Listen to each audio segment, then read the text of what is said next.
नमस्कार दोस्तों, आपका फिर से स्वागत है आपके अपने एजुकेशनल चैनल में।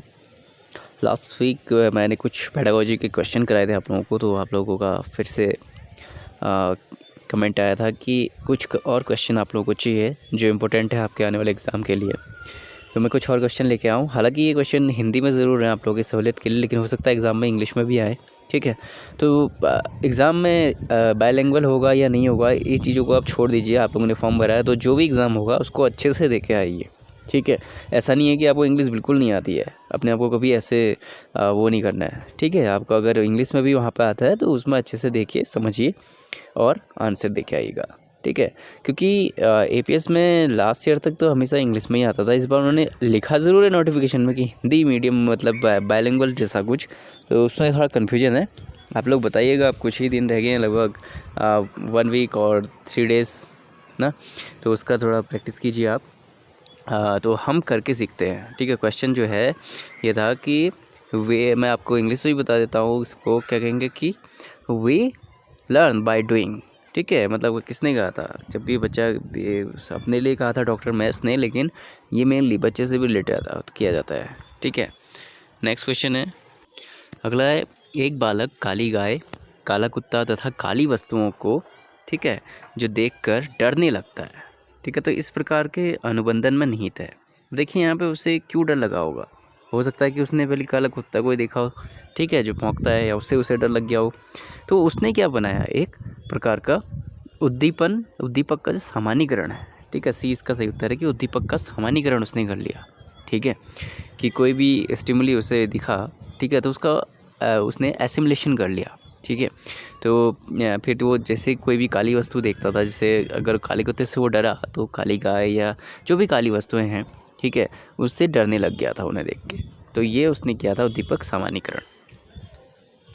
यह प्रश्न अक्सर एग्जाम में पूछा जाता है कि व्यक्तित्व का सामाजिक अधिगम सिद्धांत, ठीक है, जो सोशल लर्निंग थ्योरी है। ठीक है, ये क्वेश्चन में आ सकता है। Social learning theory of personality की यहाँ पे बात हो रही है, व्यक्तित्व की बात हो रही है, तो वो दी थी बंडूरा और वॉल्टर ने। A is the right answer. अगला है, गोलमैन निम्न में से किससे संबंधित है।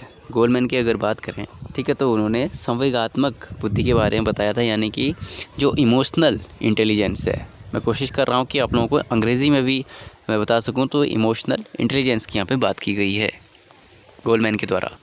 अगला, निम्न में से कौन सी बाल्यावस्था की एक विशेषता नहीं है, कह रहा है। ठीक है, तो ये कह रहा है कि बाल्यावस्था की नहीं है विशेषता। तो आप देख सकते हैं कि इन ऑप्शन में सी में देखिए कि जिज्ञासा की कमी। हमें अपना आंसर सीधे मिल गया, क्योंकि बच्चा जो होता है बहुत ही ज़्यादा जिज्ञासु होता है। तो ये आंसर बिल्कुल गलत है, और हमें यही बताना है कि कौन सी विशेषता नहीं है, तो हमारा राइट आंसर सी हो जाएगा। अगला, अधिगम अनुभव और प्रशिक्षण के परिणाम स्वरूप व्यवहार में परिवर्तन है। ठीक है, ये परिवर्तन है होगा, व्यवहार में परिवर्तन है, यह कथन दिया था आपका गेट्स व अन्य ने।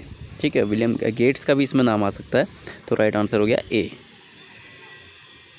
नेक्स्ट है, निम्न में से कौन सा शिक्षण अधिगम का स्तर नहीं है, कह रहा है। ठीक है, तो जो दूरवर्ती स्तर है वो नहीं होता, तो हमारा राइट आंसर डी हो जाएगा। ठीक है, स्मृति, अवबोध और परावर्ती स्तर तीनों शिक्षण अधिगम में आते हैं। अगला है, निम्न से कौन सा फ्लेंडर की अंतःक्रिया विश्लेषण प्रणाली से संबंधित नहीं है। ठीक है, फ्लेंडर की जो अंतःक्रिया विश्लेषण प्रणाली है, इनमें से क्या नहीं है, कह रहा है। तो शिक्षण कथन, छात्र कथन और मौन तीनों ही इसमें आते हैं, तो सही आंसर हो जाएगा हमारा अभिभावक का कथन। सी इज द राइट आंसर। अगला प्रश्न है, निम्न में से कौन सा सृजनात्मक प्रक्रिया से संबंधित नहीं है। ठीक है, क्रिएटिविटी की यहाँ पे बात कर रहा है। तो आयोजन, उद्भवन और प्रबोधन जो है, ये सभी क्या हैं, क्रिएटिविटी है उससे रिलेटेड होता है। लेकिन अभिप्रेरण जो होता है, अभिप्रेरणा आपके अंदर से आती है, तो ये राइट आंसर हो जाएगा। C is the right answer.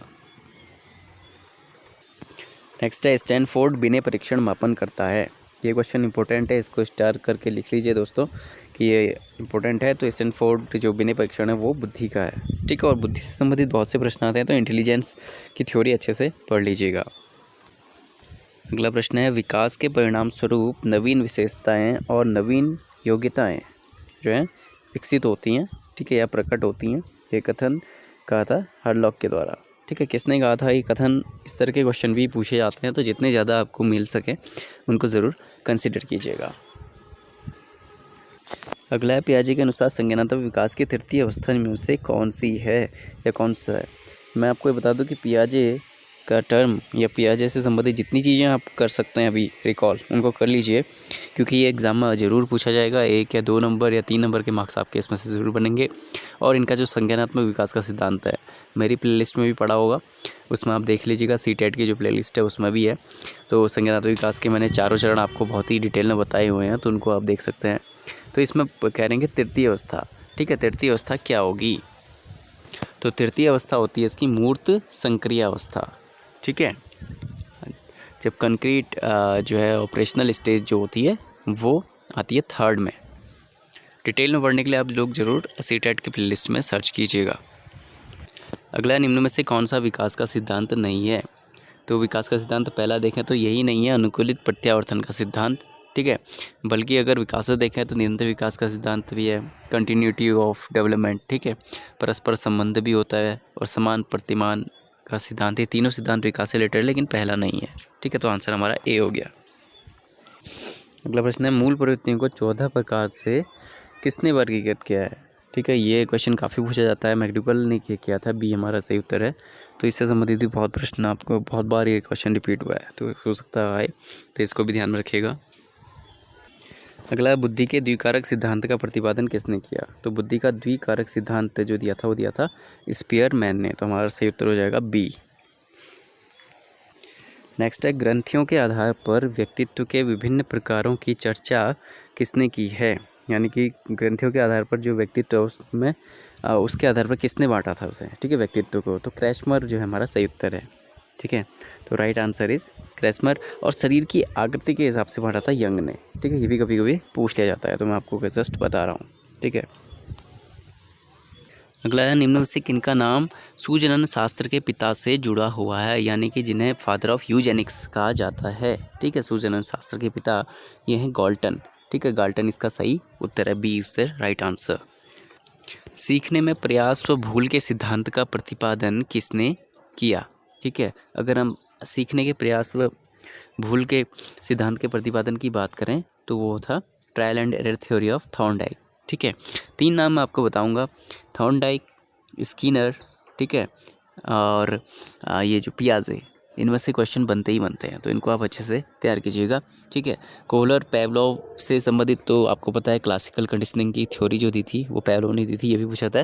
गेस्टाल्टवादी जो है एक होल संपूर्ण को लेके चलते थे, ठीक है। तो इससे पूछा जाता है। मेनली मैंने आपको जो नाम बताए उनको ज़रूर कंसिडर कीजिएगा। यह प्रश्न काफ़ी सरल है, लेकिन बहुत से विद्यार्थी इसको गलत कराते हैं, इसलिए ध्यान रखिएगा। क्रोध व भय प्रकार हैं, ठीक है। जब भी आप क्रोध आता है, भय आता है, तो वो एक प्रकार का संवेग है, इमोशन है, इंग्लिश में आया तो इमोशन है, ठीक है। तो राइट आंसर हो गया हमारा बी। अक्सर स्मृति की बातें होती हैं, फॉरगेटिंग की बात होती हैं, तो इसको कम करने का उपाय क्या है कि आप पाठ की पुनरावृत्ति करें। जी हाँ, जो भी अभी तक आपने सीखा है, परीक्षा की तैयारी की है, लेकिन अगर आप उसको रिवाइज नहीं करेंगे तो एग्ज़ाम टाइम में प्रॉब्लम आ सकती है, इसलिए आपको बार बार उसको रिपीट करना चाहिए, ठीक है। ये नहीं कि मैंने पढ़ लिया मुझे आ गया, ऐसा नहीं। आप एक बार रिपीट कीजिए, मेरे जो वीडियोस हैं उनको आप दोबारा कंसिडर कीजिएगा, उसमें देखिएगा तो आपको काफ़ी बेनिफिट मिलेगा। एक बार प्लेलिस्ट में जाइए ना, सीटेट के, अगर आप साइकोलॉजी की तैयारी कर रहे हैं mainly, if you are preparing for psychology, ठीक है, तो सीटेट में मेरे बहुत से वीडियोज़ हैं इस प्लेलिस्ट में, उनको देखिएगा, बहुत से क्वेश्चन आपको मिल जाएंगे, ठीक है। और अनअकैडमी भी आप देख सकते हैं, मेरा नाम उसमें सुनील जोशी जी है, सुनील चंद्र जोशी करके आप उसको सर्च कीजिएगा, तो वहाँ पर भी मेरे बहुत से वीडियोज़ हैं। क्रिया प्रसूत अनुबंधन सिद्धांत का प्रतिपादन किया था, यह प्रश्न काफ़ी पूछा जाता है, ठीक है। तो इसका जो सही आंसर है वो है स्किनर, ठीक है। स्किनर ने इसे अनुसंधान जो इस अनुबंधन सिद्धांत जो दिया था वो स्किनर के द्वारा किया था, ये सही उत्तर है। अगला है कोहलर निम्न में से किससे संबंधित है। तो कोहलर जो है अधिगम के सिद्धांत से संबंधित है, ठीक है। ये लर्निंग थ्योरी उन्होंने दी थी, ये पहले भी मैं आपको बता चुका हूँ। अगला है निम्न में से कौन सा अधिगम के पठार का कारण नहीं है। तो देखिए, प्रेरणा की सीमा, विद्यालय का असहयोग, शारीरिक सीमा, ज्ञान की सीमा।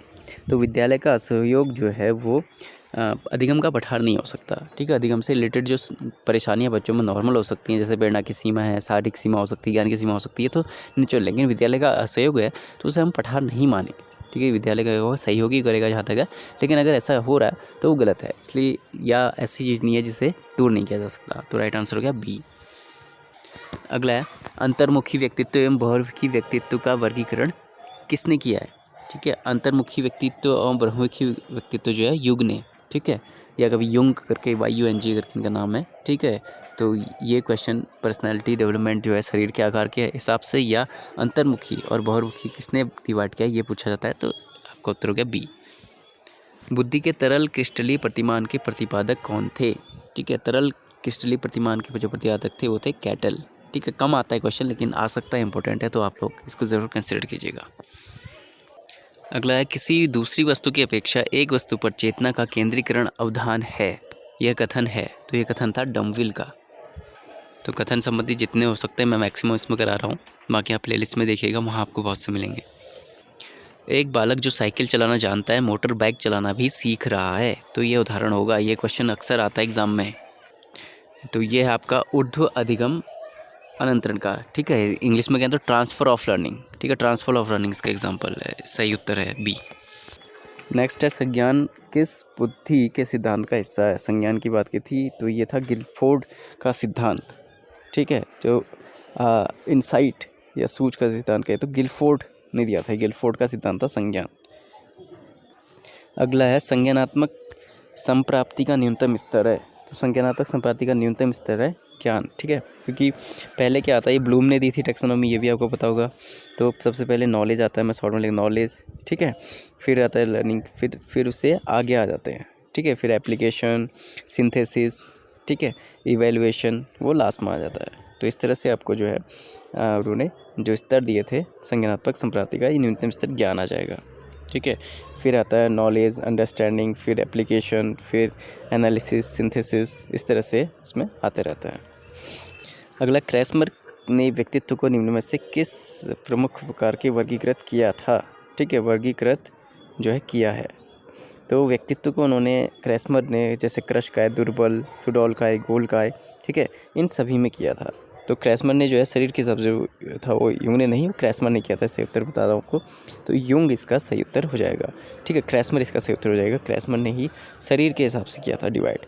ठीक है, अंतर्मुखी बहिर्मुखी युंग ने। ठीक है, इसको आप कंसीडर कर दीजिएगा। तो इस तरह से मैंने आपको 50 क्वेश्चंस बता दिए हैं और उम्मीद करता हूँ आप लोगों को ये पसंद आए होंगे, लास्ट पार्ट और इस पार्ट को मिला के।